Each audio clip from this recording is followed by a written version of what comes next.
23 جمادی الاول 1445 ہجری کا یہ جمعۃ المبارک ہے۔ اللہ جل شانہ نے دین حق کے مراکز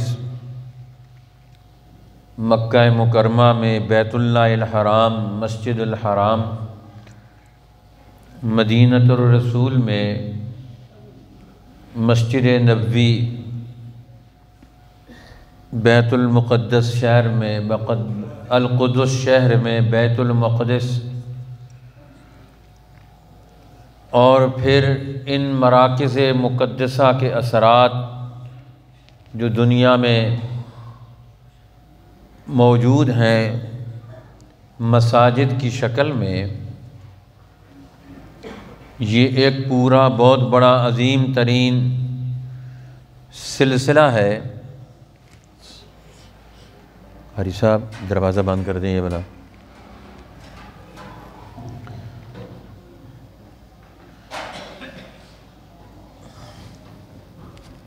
جس سلسلے سے انسانوں کو برکات حاصل ہوتی ہیں،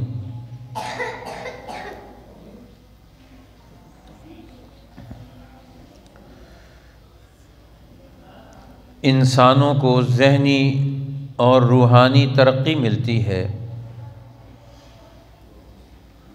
ان مقامات مقدسہ کی برکات انسانی زندگی کا حصہ ہیں۔ اس لیے اللہ جل شانہ ہر سال دنیا کے مختلف ملکوں سے مسلمانوں کو وہاں جمع کرتے ہیں، اور مسلمان وہاں جمع ہوتے ہیں سالانہ بنیاد پر حج میں۔ تو حج کے بھی کچھ تو خصوصی مقاصد اور کچھ اس کے عمومی مصلحتیں اور مقاصد ہیں جن کو پورا کرنا جو نتائج اور ثمرات انسانی معاشروں میں پوری دنیا میں مرتب ہوں۔ نبی اکرم صلی اللہ علیہ وسلم نے قرآن حکیم کی تعلیمات کو اور اپنے ارشادات اور رہنمائی کو جمع کر کے حاجیوں کے لیے خاص طور پر اشہر الحج، حج کے مہینوں میں مسلسل ہر سال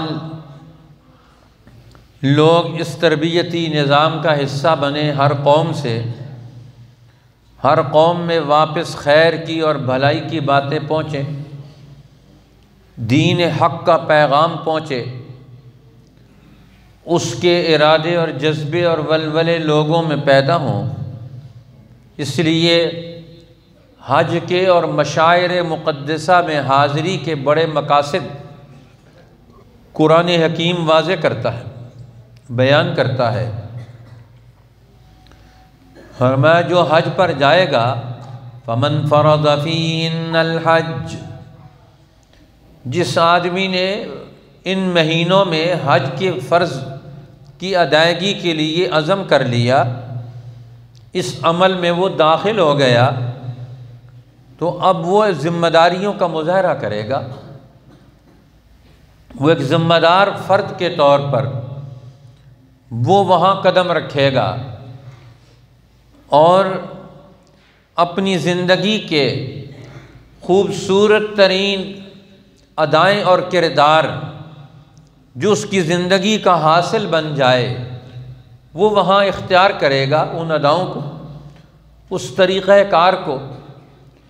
اس اعتبار سے دنیا کے مسلمانوں کو ایک تربیت دینی ہے، اللہ کے قرب میں جا کر، اس کے گھر کی رحمتوں اور برکتوں کی فضاؤں میں جا کر ارض حرم، ارض مقدس جس کی پاکی اور خوبیوں کا زمانہ معترف ہے، اس کے اثرات ہمارے اوپر، جانے والوں کے اوپر کیا مرتب ہوں گے، یہ ایک بڑی ضرورت ہے معاشروں کو کہ وہ وہاں سے رہنمائی لے کر آئے، عملی رہنمائی، ذہنی رہنمائی، تاریخ کے دریچوں میں جھانک کر پوری تاریخ انسانیت کے کامیاب ترین اللہ کے برگزیدہ بندوں کے ساتھ رابطے تعلق جوڑ کر آئیں۔ اس لیے حج پہ جانے سے حاجیوں کو اپنے گھر سے نکل کر واپس اپنے گھر کے آنے تک یہ ایک نصاب ہے جو ہر علاقے کے حاجی پورا کرتے ہیں۔ یہ ایک پورا نصاب ہے تربیت کا، اس کو انہوں نے پورا کرنا ہے۔ اس لیے اس تربیت سے انہیں گزرنا ہے، انہیں گزر کر وہاں پہنچنا ہے اور ان مقاصد کو انہوں نے حاصل کرنا ہے۔ اس اعتبار سے ان کی زندگی کا یہ عظیم ترین دور، یہ خوبیوں اور کمالات کے جمع کرنے کا، عبادت کو اور زندگی کو جوڑنے کا، زندگی اور عبادت کو اللہ کے گھروں کے ساتھ ان کے آداب اور ان کے حقوق کی ادائیگی کا یہ تجربہ اور یہ مشاہدات اور یہ اعمال اور یہ کردار، یہ ان کو بلند سے بلند تر کرتا چلا جائے گا۔ ان کے اعمال میں، ان کی بول چال میں بڑا نکھار پیدا ہوگا۔ اس لیے مولانا عبید اللہ سندھی رحمۃ اللہ علیہ فرماتے ہیں ہر قوم اپنی زندگی اپنے قومی دائرے میں گزارتی ہے تو ان کو صرف انہی امور کا تجربہ ہوتا ہے جن میں سے وہ گزر رہے ہوتے ہیں۔ گھر میں رہتے ہیں تو گھر والے کام صرف کرتے ہیں، یا زیادہ سے زیادہ دکان والے کام کرے گا، کوئی اور پیشے کا کام کرے گا۔ اب اس کو زندگی کے اگلے کاموں کا بہت سارے اور امور کا تجربہ ہو جائے تو جتنے امور کا تجربہ ہوگا، جتنا اس کا علم وسیع ہوگا، جتنی اس کے اندر عمل کی قوتیں بڑھیں گی تو اس قوم کا مرتبہ بڑھے گا، ان لوگوں کا مرتبہ بڑھے گا۔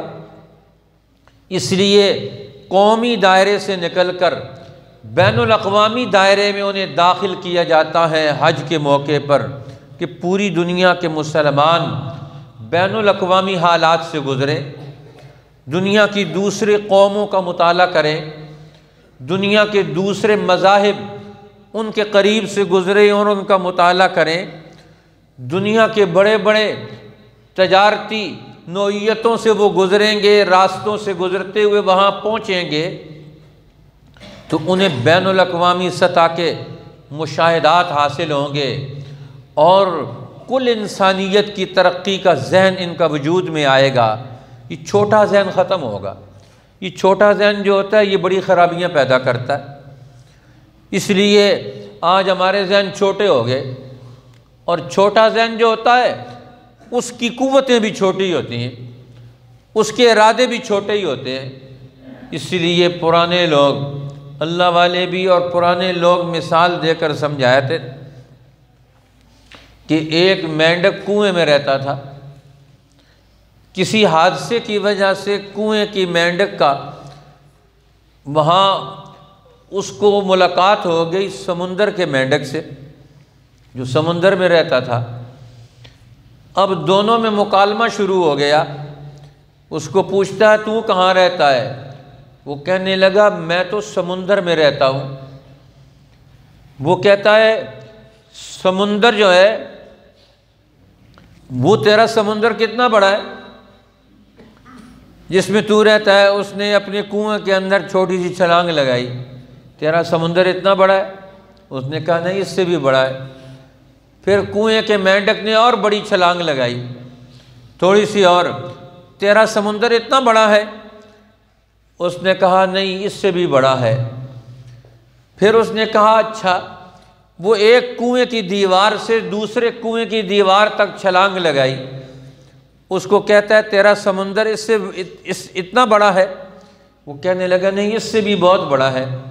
اس نے کہا تیرا دماغ خراب ہے، میں نے تو ساری زندگی اس کنویں کی دیوار سے اس کنویں کی دیوار سے بڑا تک کا بڑا میں نے تو کوئی پانی نہیں دیکھا، تو کہتا ہے اس سے بھی بڑا ہے، کیونکہ وہ مینڈک پلا ہی ادھر ہے، پیدا ہی ادھر ہوا، پلا بڑا ادھر ہے، اسے سمندر کا کیا پتہ۔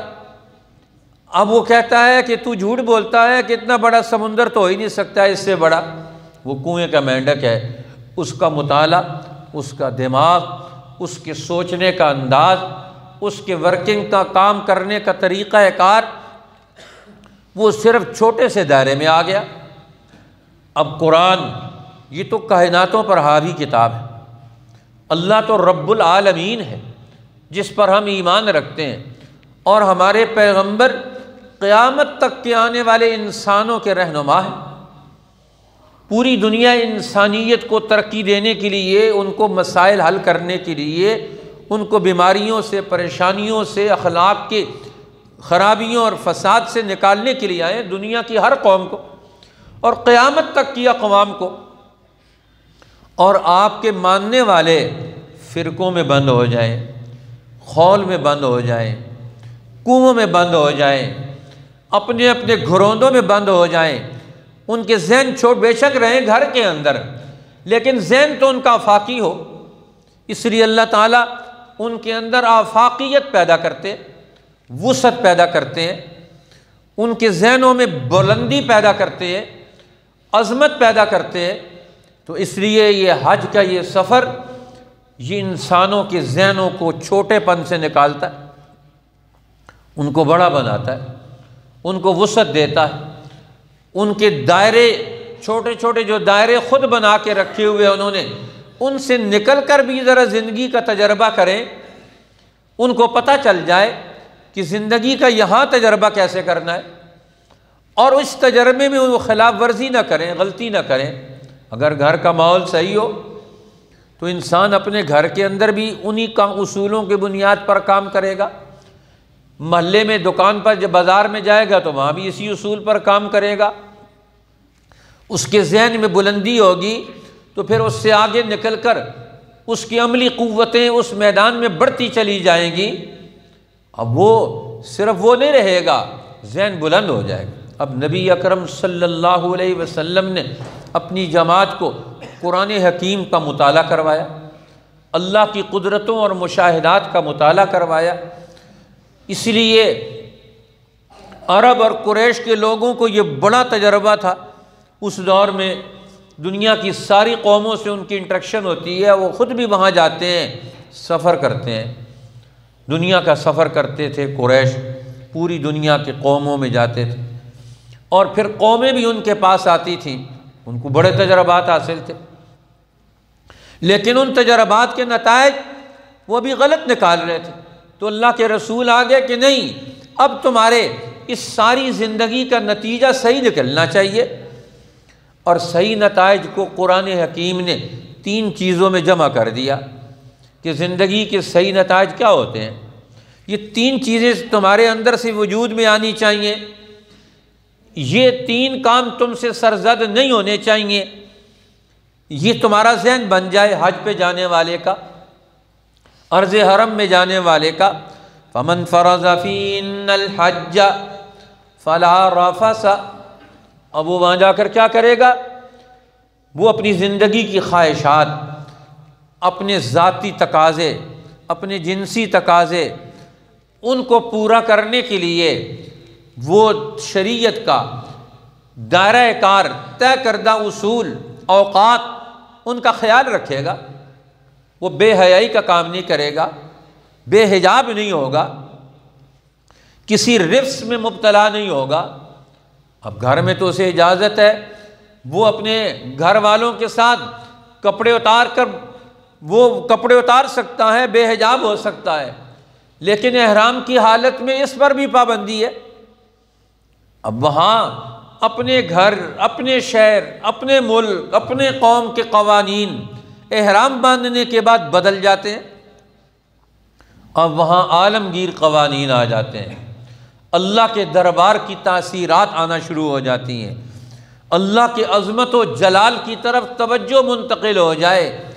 یہ چھوٹے چھوٹے اپنے خواہشات، ذاتی خواہشات، اپنے گھریلو خواہشات، یہ انہی کی بنیاد پر تو لڑائیاں ہوتی ہیں، لوگ آپس میں لڑتے بڑھتے رہتے۔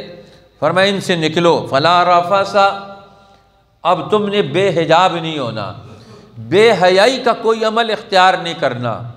اب شرم و حیا کی مالک انسانی قوت، مسلمان جماعت وہ وجود میں آ جائے جس کی آنکھوں میں بھی حیا ہو، جس کے کانوں میں بھی حیا ہو، جس کی زبان کے بولنے میں بھی حیا ہو، جس کے پاؤں کے چلنے میں بھی حیا ہو۔ اسی سے پتہ چل جاتا ہے، قرآن کہتا ہے کہ حضرت موسیٰ علیہ السلام جب اپنا سفر زندگی کا گزارتے ہوئے مدین پہنچے، اور مدین میں اللہ کے بندے شعیب علیہ السلام کی تاثیرات ہیں اور ان کے آثار ہیں، وہاں پہنچ کر انہیں پتہ چلا۔ اب وہاں ان کی ملاقات ان کے خاندان سے ہو گئی، اور پھر شعیب علیہ السلام نیک انسان کی، اچھے اخلاق والے آدمی کی قدر کرتے ہیں ہر لوگ، ہر علاقے کے لوگ۔ آج تو ہمارے یہاں ایک دوسرے کی قدر کا دور ختم ہو گیا۔ یہ صاحب اخلاق ہے، یہ صاحب علم ہے، یہ صاحب کمال ہے، ہمیں اس کی قدردانی کرنی ہے۔ اب موسیٰ علیہ السلام نوبارد وہاں پہنچے، کوئی جان پہچان نہیں ہے، لیکن انسانی کمال ہے، خدمت انسانیت کو اپنا ذاتی فریضہ سمجھ کر ادا کرتے ہیں کہ بچیاں وہ وہاں ریوڑ لے کر کھڑی ہیں پانی پلانے کے لیے، لوگ اپنے اپنے ریوڑوں کو پانی پلا کر جا رہے ہیں۔ موسیٰ علیہ السلام فوراً جا کر ان کے معاشرے کا جائزہ لے لیا، یہ تو کمزوروں کا خیال نہیں رکھتے،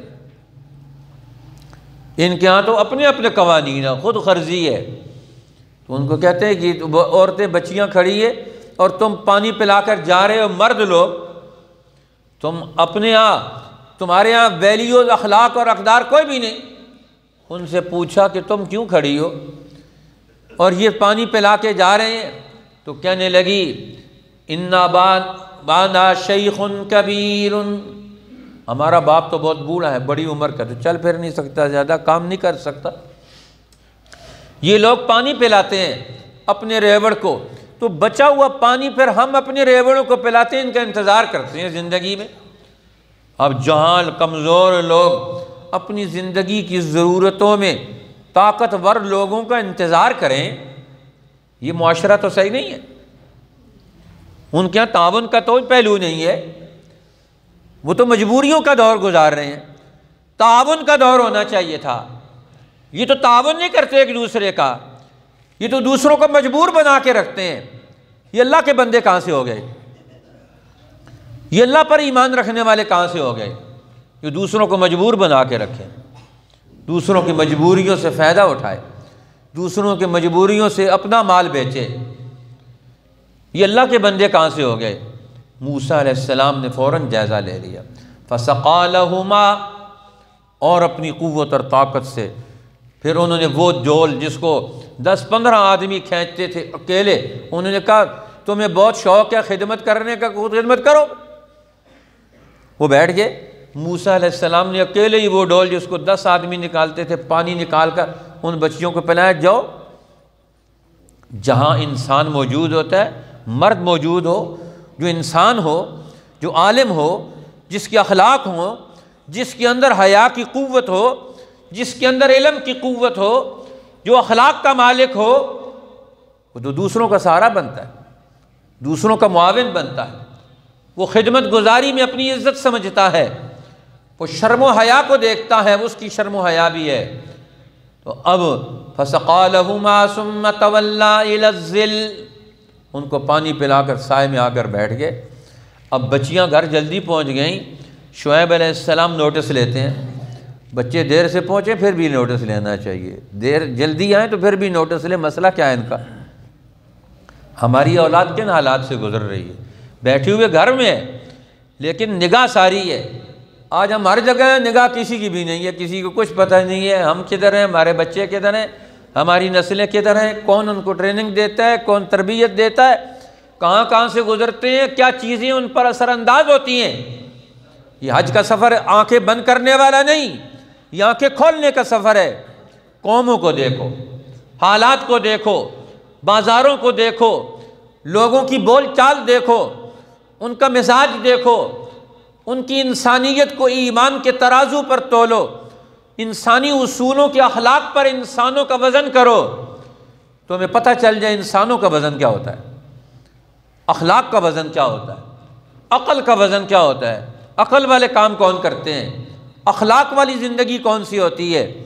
تمہاری آنکھیں کھلیں، تمہارا دماغ کھلے، تمہارا دل روشن ہو، اللہ کے ذکر سے، سفر حج سے، انسانوں کے حالات سے تمہارے دل کے رونگٹے کھڑے ہوں، تمہاری آنکھوں سے تمہاری گناہوں پر آنسوؤں کی ندامت کو دھونے کے آثار آئیں زندگی میں، قدم قدم پر پچھلی زندگی کو تم دھوتے چلے جاؤ سفر حج میں، اور وہاں پہنچو تو کامل حیا کے پیکر بن جاؤ، لا رافاسا، کوئی بے حیائی کا اثر نہ ہو تمہاری اوپر۔ حج سے ایک نئی قوت۔ اب موسیٰ علیہ السلام وہاں سے نکل کر بیٹھ گئے۔ اب قرآن کہتا ہے کہ حضرت شعیب علیہ السلام نے حال احوال پوچھا، ہمارے علاقے میں ایک انسان آ گیا، شرم و حیا کا پیکر، اخلاق انسانی رکھنے والا فرد ہے، وہ تو سائے میں اکیلا تنہا بیٹھا ہوا ہے، کیوں آیا ہے، کیا مسئلہ ہے اسے؟ اب وہ انسانوں کی خبر گیری کرتے ہیں، انبیاء علیہ السلام انسانوں کی قدردانی کرتے ہیں۔ آج تو ہم کہتے ہیں کسی کو پوچھنا پڑے گا، پانی پلانا پڑے گا، کھانا کھلانا پڑے گا، مہمان آ جائے، اپنا بھائی آ جائے، کہتے ہیں گھر میں نہیں ہے جی، اتنے دل تنگ ہو گئے، یہ پانی پلانا پڑے گا، 10 منٹ بیٹھنا پڑے گا، کہتے ہیں ان کو کہا تو میں تو بہت دور ہوں، ٹیلی فون کرتا ہے بیٹھے ہوئے گھر میں، کہتے ہیں میں بہت دور ہوں، ابھی مت آنا، اتنا ذہن تنگ ہو گیا، انسانوں سے بھاگتا ہے۔ تو اللہ کہتے ہیں انسانوں میں آؤ، انسانوں سے بھاگو مت۔ یہ آج کا سفر کس کا ہے؟ بڑے انسانی سمندر میں آنے کا سفر، بڑے لوگوں سے ملاقات کا سفر، انسانوں سے بھاگنے والوں، اپنے دروازے دوسروں پر بند کرنے والوں، اپنے دفتروں میں بیٹھ کر لوگوں کی لائنیں لگوانے والوں، بڑے بڑے حکمرانوں، اور ذرا تمہیں پتہ چلے انسانوں کا سمندر کیا ہوتا ہے۔ تم اپنے گھر کے دروازے بند کر کے اندر بیٹھ جاتے ہو، اپنے راحت آرام کے بستروں پر، اس کا نام تم نے زندگی رکھا ہوا ہے، اور تمہیں پتہ چلے سفر حج میں زندگی کسے کہتے ہیں، زندگی کا تعاون کیا ہوتا ہے، زندگی کی مشکلات کیا ہوتی ہیں، زندگی کے گزارنے کے طریقے کیا ہوتے ہیں۔ آؤ تمہیں یہاں سے سفر حج سے تمہیں پتہ چلے تم کس طرح آؤ۔ حضرت شعیب علیہ السلام وہ بھی قدردان تھے، اسی زیر اولاد تو نرینہ اولاد تو ٹھیک ہو نہیں، انہی بیٹیوں کو بھیجا، جو ایسے عظیم المرتبت انسان کو جو ہماری بستی میں آیا ہے، جس کی پہچان رکھنے والا کوئی بھی نہیں، اور ذرا ہم ان کی ہم پہچان کر لیں، ان کو ہم دیکھ لیں، ان کو ہم اپنے ہاں جگہ دے کر ان کی قدردانی کر لیں، ان کی خدمت کر کے ہم انسانی زندگی کو آگے بڑھا دیں۔ اب شعیب علیہ السلام نے ان کو بھیج دیا، وہاں سے وہ بچی چل کے آ رہی ہے۔ قرآن کہتا ہے فجاءت احداہما تمشی علی استحیاء، شعیب علیہ السلام کی بیٹی ایک چل کر آ رہی ہے ان میں سے ایک بلانے کے لیے، ان ابی یدعوک لیجزیک اجر ما سقیت لنا، ہمارا والد آپ کو بلاتا ہے، آپ کی محنت اور تعاون کی قدر کے طور پر ہم آپ کی خدمت کرنا چاہتے ہیں۔ جی آپ کو محروم نہیں رکھنا چاہتے، جو انسانوں کو محروم کرے، ان سے چیزیں چھیننے والا ہو، وہ انسان کہاں سے آ گیا؟ اب ان کا مطالعہ کر کے انسانوں کو دیکھ لیتے ہیں، انسان کو دیکھ لیتا ہے، تو وہ چل کے آ رہی ہے، حیا کی چادر پر چل رہی ہے، قرآن اس کی چال کو بھی بیان کرتا ہے۔ تو یہ حاجی جانے والا، اس میں بھی کوئی شرم و حیا ہے؟ اس کے اندر بھی یہ ملکہ پیدا ہوا، اس کے اندر اس کی آنکھوں میں بھی شرم پیدا ہوا، اس کے بولنے میں بھی شرم و حیا پیدا ہوا، اس کی چال میں بھی شرم و حیا پیدا ہوا۔